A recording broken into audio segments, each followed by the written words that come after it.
Welcome to the Valuation Desk by Highland Global, where SBA Business Valuations speak bank.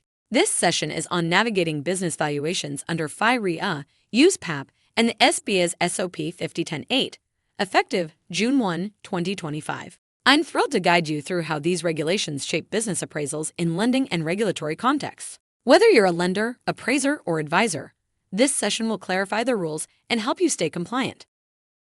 First, FIRREA, the Financial Institutions Reform, Recovery, and Enforcement Act of 1989. Born from the 1980s savings and loan crisis, FIRREA aimed to restore trust in financial systems. It tightened oversight of banks and set strict standards for real estate appraisals to ensure accurate collateral valuations. FIRREA directly governs real estate appraisals for loans at federally insured institutions. For business transactions involving real estate collateral, the real estate portion must comply with FIRREA's standards, including independence and qualified appraisers. While FIRREA doesn't regulate business valuations outright, its rules apply when real estate is part of the deal, like in SBA loans with property-backed collateral.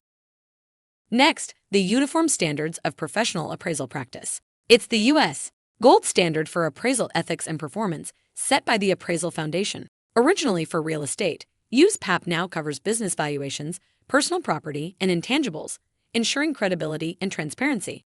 For business valuations, USPAP's Standard 9 governs how you develop the appraisal.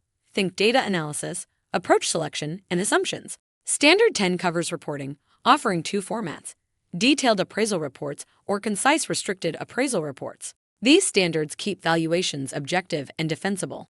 USPAP compliance is mandatory when valuations are used in litigation, EG, divorce, shareholder disputes, regulatory filings, EG, tax reporting, or when agreed with the client. For SBA loans, USPAP isn't required. The SBA SOP 5010-8, effective June 1, 2025, outlines valuation rules for 7-not loans. An independent business valuation is required when total financing minus appraised real estate/equipment values exceeds $250,000. There's a close relationship between buyer and seller. SBA requires a qualified source, someone who regularly performs valuations and holds credentials like accredited senior appraiser, certified business appraiser, accredited in business valuation, certified valuation analyst, business certified appraiser. The lender must engage the appraiser directly, not the buyer or seller, to ensure independence, a rule reinforced in the SOP. SBA valuations must specify the transaction type, asset or stock purchase, and included components included in the purchase. Use recognized approaches, income, market, or asset-based. Be transparent and well-documented, even if USPAP isn't required.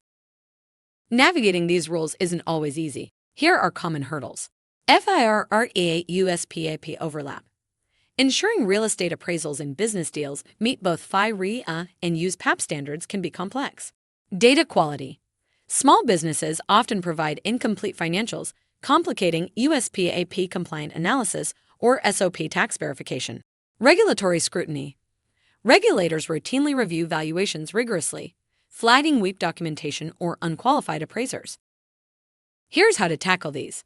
Align FIRREA and USPAP. For real estate and business deals, use appraisers qualified for both FIRREA and USPAP to streamline compliance. Verify SBA appraisers early. Confirm credentials and independence upfront to avoid delays.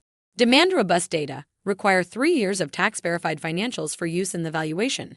Document thoroughly. Appraisers include clear scope, methods, and assumptions in reports to satisfy reviewers. Let's recap.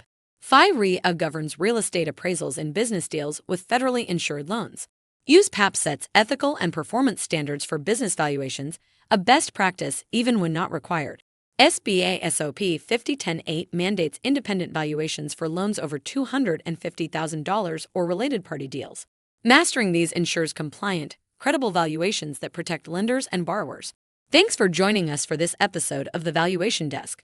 At Highland Global, we bring decades of hands-on experience to every appraisal we deliver. Our deep knowledge of SBA requirements, valuation principles, and industry-specific nuances makes us the go-to choice for lenders who demand expertise they can rely on. For more information on valuation-related topics, be sure to visit our website, highlandglobal.com. Lenders know, experience matters most.